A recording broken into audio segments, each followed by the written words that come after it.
Hey everybody, it's James, and I wanted to come at you with just a few common sense hurricane safety tips. You know, I'm a real estate broker now, but in my former life, I was a deputy sheriff and a police officer for more than 15 years. So I've seen a lot of hurricanes in my time, and I've also gone through them as a homeowner and as a real estate broker, as a law enforcement officer. And I just wanted to share some very simple, basic, common sense suggestions. I've been getting a lot of phone calls lately from clients asking for suggestions, particularly our management clients that are our renters. So let's get through this really quick. One, here's the first thing. I really suggest you document your home and your assets.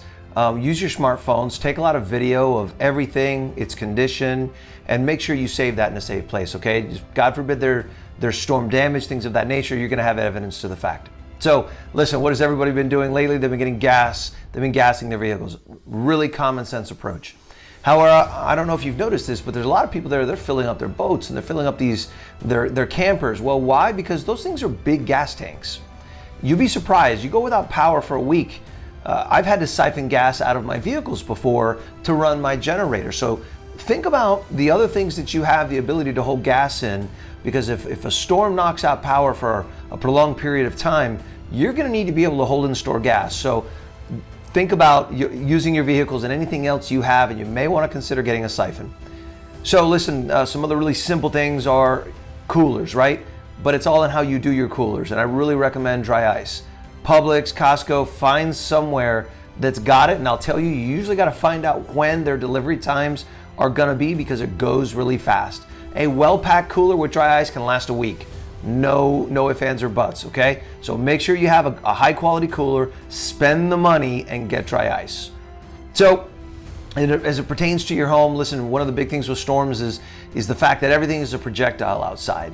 So as a real estate broker today, I spent all my time taking down all our signs and making sure there was nothing that was outside of all our clients' properties that could be flying around and going through windows or cars.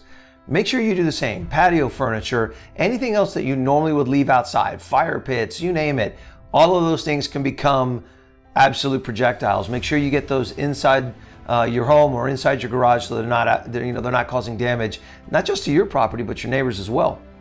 So one thing to do, also speaking of garages, try to garage your vehicles. Typically with hurricanes, you're gonna have a lot of projectiles flying around, trees are gonna be coming down, hail is a distinct possibility. So do whatever you gotta do to clean up your garage, throw stuff in the attic, but get your cars inside your garage. So you hear it all the time, fill your bathtubs with water. That's not bad advice. I've done it every time. I've been blessed to never have to need it, but that's kind of the point, right? Do it and you'll never have to need it. For pools, for those of you who have pools, drain them. Take them down a foot or two because it's coming. And the last thing you want to do is create a water event when it wouldn't be necessary. A lot of people, they may live on a piece of land where it slopes away and they think they're fine, but the pool is all the way to the top. Next thing you know, they got water coming in to their patio and into their family rooms and living rooms. So drain your pools for sure. So listen, you got to be prepared to cook without power. And you got to be prepared to cook for a prolonged period of time. And you got to think about this, breakfast, lunch, and dinner. All right, because there's only so much lunch meat that can be stored in a cooler, and you really don't want to disrupt your family's life. So make sure you've got a gas grill, propane, things of that nature. And listen, I can't tell you how many times during hurricanes I've cooked bacon and eggs on the grill, and then cooked lunch that afternoon and dinner that night in my driveway in my backyard after the storm has passed. Plan on needing to barbecue for days on end, because particularly here in Central Florida, grids can go down for 3, 4, 5 days, even a week plus. We've seen it before. So if you have prolonged periods of power outage, one of the things you're going to want to be able to do is communicate with everybody. I highly recommend downloading the Zello app. You'll see it right here on the screen. It's a great app. It turns your smartphone into a walkie-talkie. Now, I don't gotta tell you guys, make sure you're charging all your devices. And if you've got any battery supplement devices to charge your devices even further, get everything humanly possible charged. All your lights, all your flashlights, lanterns. I definitely recommend having all of those things. There's no such thing as having too many of them. I haven't touched my lanterns in over a year since the last storm, but they're all out and charged and ready to rock and roll. So as it pertains to safety in your home, listen, find a room that's in the innermost part of the home, but also pay attention to the perimeter of the property and look at the tall trees and where they are and what could come down on the home. The last thing you want to do is pick a room that you think is safe, only to find out that if one of your trees goes down, it can actually reach and come down on your home. So please pay attention to that. And I'd rather you be in a room where things can't come down on top of you than maybe as perfectly safe from wind as you think. So something that I'm a huge proponent of are window AC units. I'm a big advocate of this. Go to Home Depot, Lowe's, whatever, pull the trigger. We have been without power for days and more than a week in many instances. And without that window AC unit, we would have died, right? Like we'd have had to go to a hotel. And it's not that big a deal. It's a couple $100.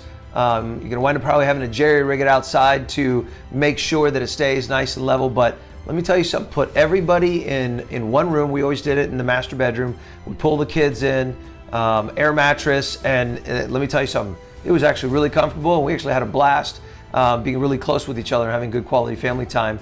It's definitely something you want to think about.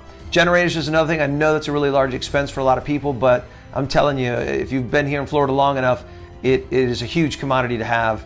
You know, and by the way, if you do a generator, you want to have a transfer switch. And what this does is this allows you to plug into, you need to hire an electrician for this, by the way, and you get to plug right into your electrical panel. So here in my home, I've got my entire downstairs powered with electrical, including my fridge and everything else. And then I've got a window AC unit for actually what is in my guest bedroom. So, you know, if we lose power, everyone's coming into the guest bedroom. We'll be nice and AC'd with our nice window AC unit. And I will have the entire downstairs powered because I will have a generator running that is connected to my transfer switch. So make sure you contact an electrician for that. If you need an electrician recommendation, let me know. I got a great guy. Okay? Obviously, listen, common sense, right? Generators outside. You need to make sure that they're covered. I'll give you a quick tip. Like in years past, I took my workbench, and my workbench was a metallic structure, right? Big rectangle, and I actually disassembled it, and I built it around my generator, and I threw my grill cover over the top of it all with a little opening for the exhaust from the generator to go out the back. So be creative, do what you got to do, make sure it's covered and protected from the elements, just make sure it's outside, okay? So last thing I'll tell you, stay steady watching the news and pay attention to local law enforcement. I was blessed to work alongside some great men and women, particularly here in Seminole County. And I'll tell you guys, a lot of time and money has been spent by all our local law enforcement, particularly the county, the sheriff's office, and all the municipalities to make sure we have an amazing emergency response system. They're monitoring everything. They're already there monitoring, and I guarantee you, and heed their warnings, pay attention to them if the sheriff shuts down the roads, listen to what you're told to do, and you just gotta trust that some of the best men and women on the planet are safeguarding our streets and making sure that our utilities and everything is taken care of. I was blessed to be a part of those planning sessions and taking care of these things, and I can tell you, have faith. There's some great people that are going to be out there protecting us while we're hunkered down with our families. So listen, take care, keep your head down, stay dry, follow these simple tips, and you'll get through safe and sound. Okay? Don't hesitate to reach out. By the way, I'm on the Zello app. My username is Alton Clark. So if there's anything I can do for you, catch me on Zello. You know, once a storm passes, and if you're a client or a friend or anybody that needs help, give us a call. We've got chainsaws. We'll come running and do whatever needs doing. Okay? In the meantime, guys, take care. Be safe. God bless. You ain't seen nothing like this.